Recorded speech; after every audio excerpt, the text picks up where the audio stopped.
কখনো কি এমন হয়েছে তুমি কাউকে ভুলে যাওয়ার সিদ্ধান্ত নিয়েছো, নিজেকে বলেছো আজ থেকে আর তার কথা ভাববে না, আর তার কোনো স্মৃতিই মনে রাখবে না?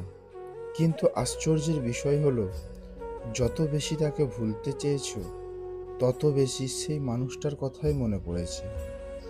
কিন্তু কেন এমন হয়? আসলে মানুষ শুধু মানুষকে ভালোবাসে না, মানুষ অভ্যাসকেও ভালোবেসে ফেলে।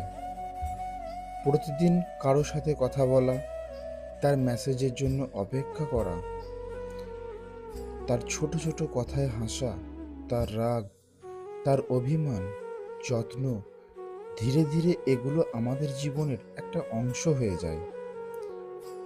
আর যখন হঠাৎ সেই মানুষটা দূরে চলে যায়, তখন শুধু মানুষটার জন্য কষ্টই হয় না, কষ্ট হয় সেই অভ্যাসটার জন্য। কারণ আমাদের মন হঠাৎ করে পরিবর্তন মেনে নিতে পারে না।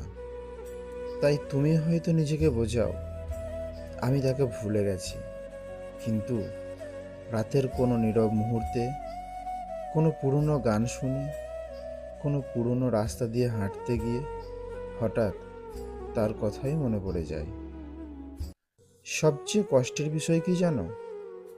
যাকে ভুলতে চাইছো সে হয়তো তোমাকে নিয়েই ভাবছে না, কিন্তু এখনো তার স্মৃতির সঙ্গে লড়াই করে যাচ্ছ।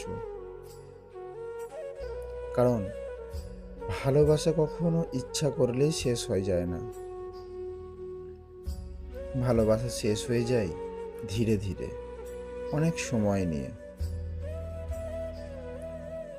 তাই জোর করে কাউকে ভুলে যাওয়ার চেষ্টা করো না, নিজেকে সময় দাও। কারণ সময় এমন একটা জিনিস যা ধীরে ধীরে গভীর কষ্টকেও হালকা করে দেয়।